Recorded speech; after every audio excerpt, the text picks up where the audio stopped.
శ్రీనివాస గానామృతంలో 6వ భాగము పాట రూపంలో పాడుకుందాము.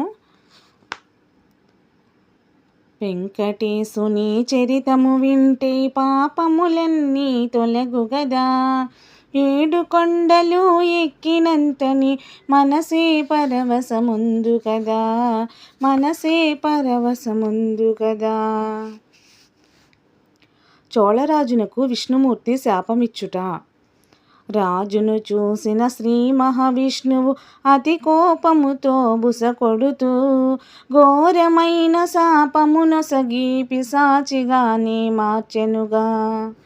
వెంకటేశుని చరితము వింటే పాపములన్నీ తొలగు గదా.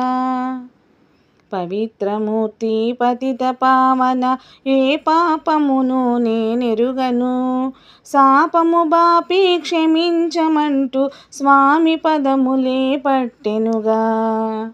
వెంకటేశుని చరితము వింటే పాపములన్నీ తొలగు గదా. కరుణామయుడు నారాయణుడు చోళరాజుని క్షమించి శాపము బాపామది నుంచి మార్గము తానే తెలిపెనుగా. వెంకటేశుని చరితము వింటే పాపములన్నీ తొలగు గదా. ఈ శరీరము వదిలిన పిదప చోళ వంశమున జన్మించి ఆకాశరాజు నామము దాల్చి రాజ్యపాలనే చేసెదవు. వెంకటేశుని చరితము వింటే పాపములన్నీ తొలగు కదా. పద్మావతిని బిడ్డగా పొంది కన్యాదానము నాకే చేసియు వజ్రకిరీటము శిరసున దాల్చగా శాపము తొలగును తక్షణమే.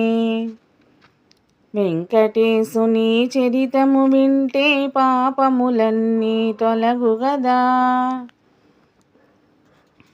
అంధుడు అయిన గోపబాలుడు స్వామి పదముల చెంతకు చేరా నాశిలా రూపము వెలసిన వెంటనే నీ కను చూపు వచ్చునులే.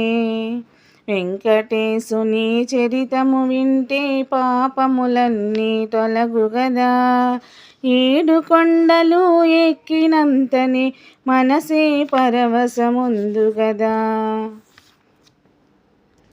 శ్రీనివాస గానామృతాన్ని వినినంతనే పాపం